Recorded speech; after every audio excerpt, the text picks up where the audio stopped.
വണ്ടി പുറകിൽ MLA വണ്ടി ഉണ്ടായിരുന്നു, സ്റ്റീഫൻ MLA വണ്ടിയായിരുന്നു. അപ്പോൾ ഞാൻ വണ്ടി ഗ്രൗണ്ടായിട്ട് കിടപ്പുണ്ട്. അപ്പോൾ പുള്ളിയുടെ വണ്ടി പുറകിലായിരുന്നു, ഞാൻ വണ്ടി ഫ്രണ്ടിൽ കയറിയിട്ട് വൈഫിനെയും അനിയനെയൊക്കെ പിക്ക് ചെയ്ത് പോകാൻ വേണ്ടിയിട്ട് ഇരിക്കുമായിരുന്നു. അപ്പോൾ വണ്ടി ഫ്രണ്ടിൽ കയറിയിട്ട് പിന്നെ വണ്ടി സ്റ്റാർട്ട് ചെയ്യാൻ നോക്കിയിട്ട് വണ്ടി സ്റ്റാർട്ട് ആവുന്നില്ലായിരുന്നു. അപ്പോഴത്തേക്ക് കുറച്ച് ആൾക്കാർ വന്നിട്ട് പറഞ്ഞു വണ്ടി മാറ്റൂ എന്ന് പറഞ്ഞു. അപ്പോൾ ഞാൻ സ്റ്റാർട്ട് ആവാത്തത് കൊണ്ട് ഞാൻ ജസ്റ്റ് നോക്കിയിട്ട് വീണ്ടും സ്റ്റാർട്ട് ചെയ്ത് നോക്കണം. അപ്പോൾ സ്റ്റാർട്ട് ആവാത്തത് കാരണം വീണ്ടും ഡിലേ ആയി. അപ്പോഴത്തേക്ക് എടുത്ത് മാറ്റ് എന്നൊക്കെ പറഞ്ഞിട്ട് അവർ കുറച്ച് റോങ് തെറിയൊക്കെ വിളിച്ചായിരുന്നു. അപ്പോഴത്തേക്ക് ഞാൻ വണ്ടി പിന്നെ സ്റ്റാർട്ടായി പുറത്തോട്ട് ഇറങ്ങി. ആ മണ്ഡപത്തിൻ്റെ പുറത്ത് ഇറങ്ങിയപ്പോഴത്തേക്ക് ഒരു 10-50ഓളം ആൾക്കാർ വണ്ടിക്ക് ചുറ്റും വളഞ്ഞായിരുന്നു. വണ്ടിക്ക് ചുറ്റും വളഞ്ഞ് എന്നെ ആക്രമിച്ചു, ആ ഡോറൊക്കെ വലിച്ചു പൊളിച്ചു. എൻ്റെ hello guys, welcome back to my channel.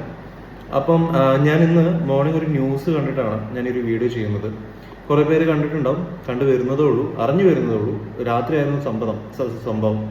നമ്മുടെ കാട്ടാക്കാട് പരിധിയിലാണ് സംഭവം നടന്നത്. വേറൊന്നുമല്ല, നമ്മുടെ സ്റ്റീഫൻ MLA കാറിന് വഴിയൊരുക്കിയില്ല എന്ന് പറഞ്ഞിട്ട് ഒരു ഗർഭിണിയെയും കുടുംബത്തെയും ഒരു 19 പേര് കയറി അങ്ങോട്ട് വളഞ്ഞ് അടിച്ചു.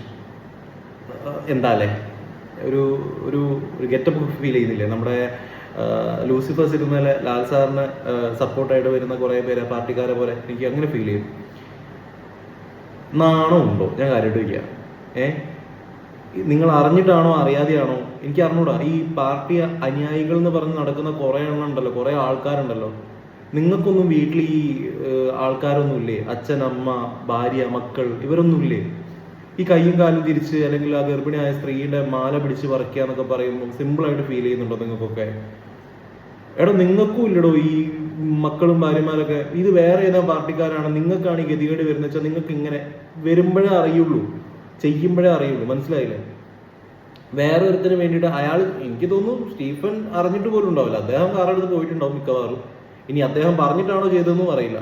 എന്തായാലും ഇത് രാജഭരണമല്ല.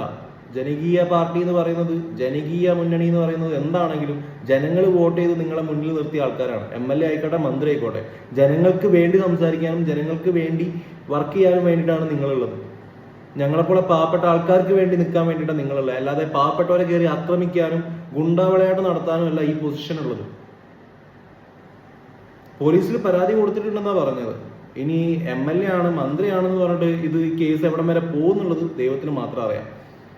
എന്തായാലും ചെയ്ത മാറിത്തരം വളരെ മോശമാണ്. അറിഞ്ഞാണെങ്കിലും അറിയാതെയാണെങ്കിലും ഇതിന് വേണ്ട നിയമ നടപടി. ആരൊക്കെയാണോ 50 ആൾക്കാർ ചുറ്റും വളഞ്ഞെന്നാണ് പറഞ്ഞത്. ഈ 50 ആൾക്കാരെ പോയിട്ട് എവിടെ പോയി തപ്പാൻ എനിക്കറിഞ്ഞൂടാ. ഇനി ലാസ്റ്റ് പാർട്ടിക്കാർ 2-3 ആൾക്കാർ എറിഞ്ഞു കൊടുക്കും. എന്തിന്? ജയിലിൽ പോയി കിടക്കാൻ വേണ്ടിയിട്ട്. ബാക്കിയുള്ളവരൊക്കെ രക്ഷപ്പെട്ടു. MLA മുഖം വെളുപ്പിക്കുകയും ചെയ്യും. ആരും ഒന്നും അറിയില്ല, അത്രേ ഉള്ളൂ. ഇപ്പൊ ഒരു ന്യൂസ് ആയി, നാളെ ഇതൊരു ന്യൂസും അല്ല, ആർക്കും ഒന്നും ഉണ്ടാവില്ല. അത് അനുഭവിച്ചവർ മാത്രമേ ഉള്ളൂ അതിന്റെ വിഷമവും വേദനയും അറിയുള്ളൂ. ആ ഗർഭിണിയായ സ്ത്രീക്ക് എന്തെങ്കിലും പറ്റിയിട്ടുണ്ടെങ്കിൽ എന്തായിരിക്കും നിങ്ങൾക്ക് അവസ്ഥ? നിങ്ങൾക്ക് എന്തെങ്കിലും ഉണ്ടോ? എന്തെങ്കിലും ഛേദമുണ്ടോ? ആർക്കെങ്കിലും എന്തെങ്കിലും നഷ്ടമുണ്ടോ? ആ കുടുംബത്തിന് പോയി എന്നല്ലാതെ. കയ്യും കാലും പിടിച്ച് ഓടിക്കാൻ പോകുന്നു. മന്ത്രിക്ക് സീറ്റ് കിട്ടിയില്ല, നടക്കാൻ വഴിയില്ല, വണ്ടിക്ക് പോകാൻ വഴിയില്ല. എന്താ കഥ? കേരളമാണല്ലേ ദൈവത്തിൻ്റെ സ്വന്തം നാടും. Thank you.